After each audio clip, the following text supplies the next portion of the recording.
fala de IRC, basicamente ele pega essas 15 cores aqui, tá? Em alguns casos, alguns fornecedores que não são muito, digamos assim, honestos, eles usam até a 8, tá? O correto é utilizar até a 15. E aí tem esse carinha aqui, que é o R9, que tá tendo um debate aí de uns 4, 5 anos para cá, de você ver IRC 80 mais o R9 50, o R9. Por quê? O R9 é muito importante no LED, porque ele é a cor assim que vai fazer com que o IRC suba. E ele é a mais difícil de se reproduzir no LED, dentro do IRC. Então, por exemplo, a gente tem o sangue correndo na veia aqui, né? Então, ele vai reproduzir a pele melhor, ele vai reproduzir o amarelo, laranja, o vermelho melhor. Então, é uma cor super importante, tá? Então, vocês vão ouvir falar por aí, eu tenho a reprodução de cor 80, mas o IRC é 50. Acima de 50 é excelente. Tem R9 com 90, com 70. Quando você tem um IRC 9,7 considerando o R9, quer dizer que você tem um R9 ali acima de 90. Porque tem uma galera que mascara, ele põe só os tons pastéis até a nota 8. O ideal é usar até a 15 com esse R9 acentuado. Tá? Então, sempre quando vocês forem ver, o R9 é muito importante nessa parte da reprodução de cor. E aí eu trago a mesma questão do IRC com o R9. Então, ó como que fica aqui, ó, tomate, maçã, né? Ó, 70, 80 e 90. Então, um R9 bem acentuado, o nosso amigo cliente do mercado sofisticado, ele vai entender o porquê, tá? E aí também, não para confundir vocês, mas para trazer um pouquinho de informação, tem uma outra galera dos Estados Unidos, que é a galera da IES, International Engineering Society, que eles trouxeram depois do LED, e por conta de todo esse debate de espectro de cor, eles trouxeram a chamada TM30.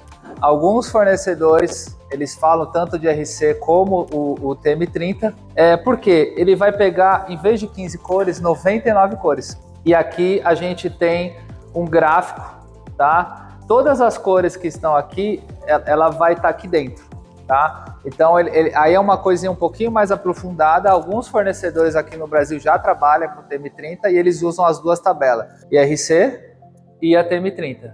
E aí você consegue ver a nota, espectro, começa a ter um tema, por exemplo, Steps McAdam. Steps McAdam, McAdam foi um cara que estudou essa parte da variação da cor.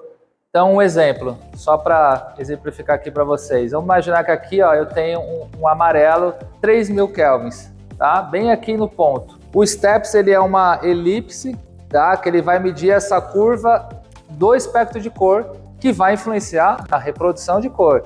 Então, se eu estou bem aqui no meio, nesse gráfico, os steps, o que acontece? Eu tenho nota no step. Quando eu tenho um step 1, eu estou exatamente no 1 e ele não tem margem de erro.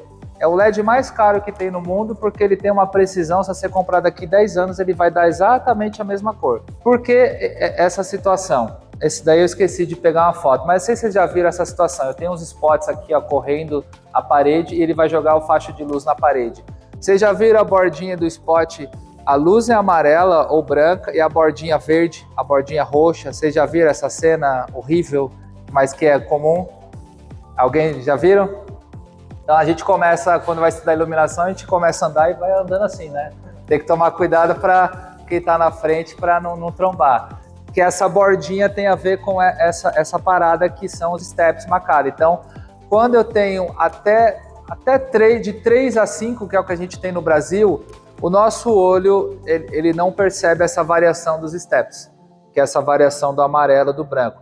Quando eu tenho 6, 7 ou 8, é um LED já com a qualidade inferior, e quando você acende, você começa a ver a bordinha. Às vezes você comprou da mesma empresa, você colocou 10 spots aqui, e aí você vê um com a bordinha verde, o outro com a rosa, o outro com a roxa. O que vocês estão vendo lá?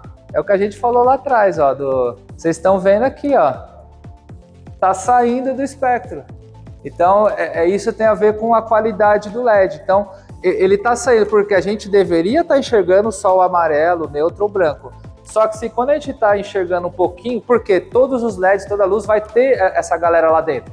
as 7 cores do arco-íris. Mas por uma questão de qualidade que tem a ver com essa do steps macada, mais o espectro de cor controladinho, a gente começa a enxergar essas bordinhas que não é legal, que aí mata o projeto. E aí aqui a gente começa a falar um pouco de, eu não vou entrar em cálculo luminotécnico, mas é mais para vocês realmente verem e escutarem a palavra. Então quando a gente pega lumen, a gente tem uma lâmpada aqui, ó, por exemplo, uma bulbo de LED, acender ela aqui.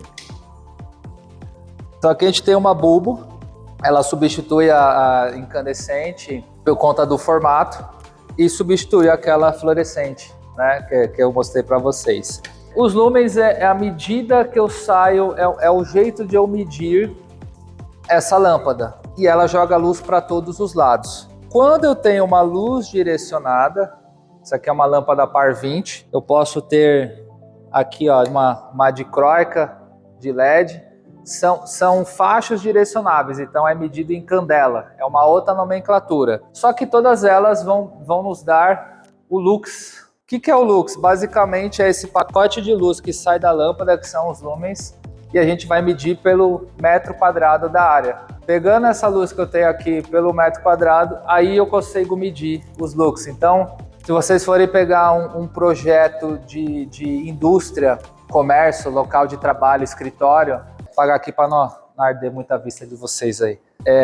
Se for pegar um projeto assim, aí precisa seguir alguma norma. Então, por exemplo, na nossa iluminação residencial, não existe uma norma, tá? Então, é uma coisa mais ali no tato, mas a gente tem uma base do que tem, por exemplo, na 8895, é uma norma da ABNT, que é para ramos de, por exemplo, eu vou montar um escritório, eu tenho, aí vai estar lá na norma, na mesa, no plano de trabalho, vou ter que ter no mínimo 500 lux. E aí é a medida. Aí você fala, como que eu vou chegar a 500 lux? Eu vou ter que ter uma luminária, que vai sair um fluxo luminoso, que é a medida em lumens. E aí, pela distância que ela percorre, trigonometria total, né? Pela distância que ela percorre, eu chego aqui e eu vou ter a medida em lux. E aí, para medir o lux, existe um aparelho chamado luxímetro. Então, por exemplo, aqui ó, eu tô com 70 lux, tá? Que é alguma luz que tá vindo lá de fora.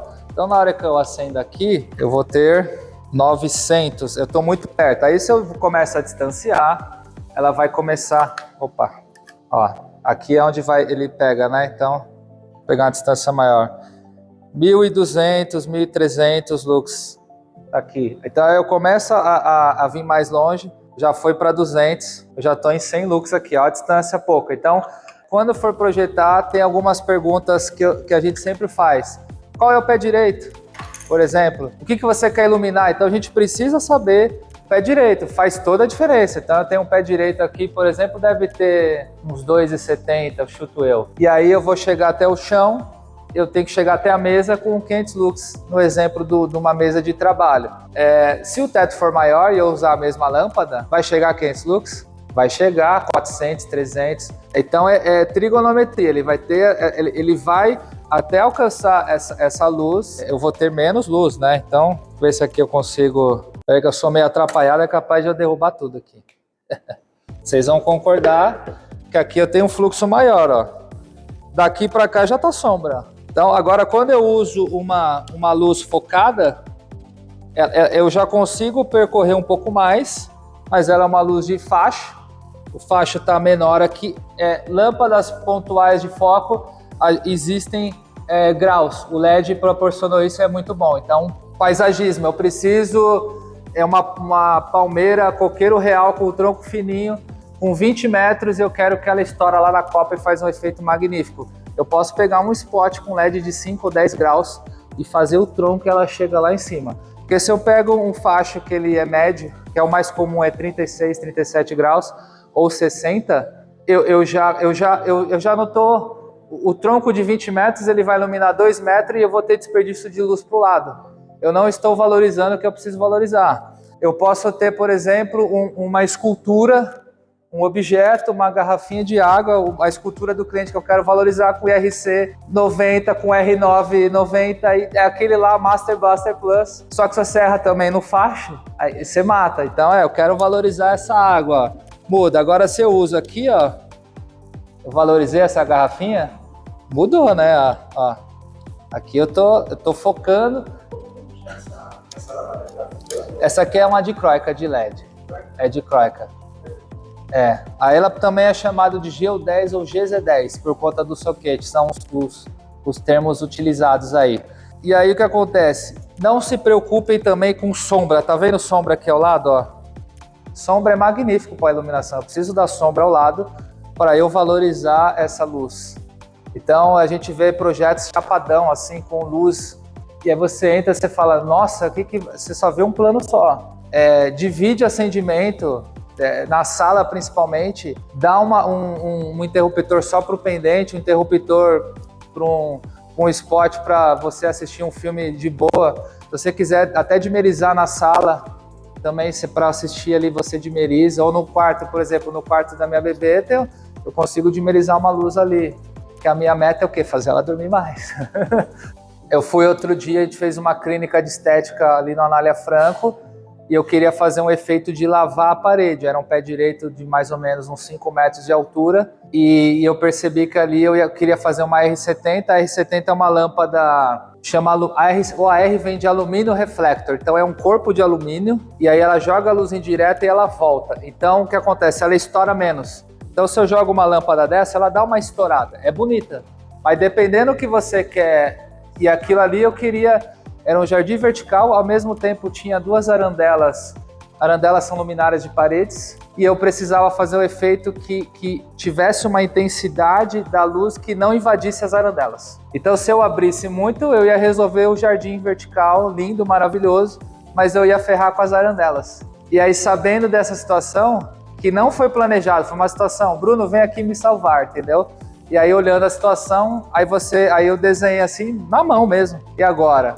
Falei, pô, vou para uma lâmpada fechada, aí aqui eu já abro o grau, se eu abro eu já ia invadir a arandela. Então eu fiz um grau fechadinho, e aí fez aquela cortina de luz na parede, e aí eu não invadi a arandela, conseguiu ter os 2 efeitos. Então aqui é a medida, e a gente mede com luxímetro. Então eu indico, tá? Não é quando vocês começarem a estar no mercado, quem já está também, é um aparelho até que, esse aqui é uma versão, eu tenho um digital, mas esse aqui é uma versão mais comum, mais em conta, para você testar o seu projeto. Então na hora que você for arriscar, por exemplo, você já fez uma solução que deu certo, pô, legal, para não ficar aquela robotização e os projetos ficarem iguais, você pode usar a mesma solução que você já fez, mas tenta arriscar em algum ambiente ali, de repente um lavabo, um hall de entrada que não tem uma necessidade de luz, dá uma arriscada, testa, aí você vem lá com o luxímetro, você fala, essa solução no pé direito iluminou bem, tal. Você já vai começando a ter um repertório aqui também. Outra coisa importante é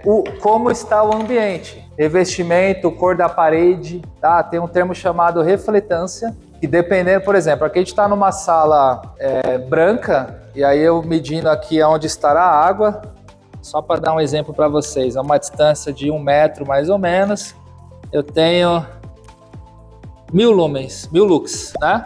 Então, se nessa mesma situação, a mesma lâmpada, o mesmo objeto a ser iluminado, só que as paredes pretas, eu não vou ter mais 1000, eu vou ter uns 700, 600. Então é importante a cor do revestimento, a cor da mesa, o que está em volta, tudo isso influencia também.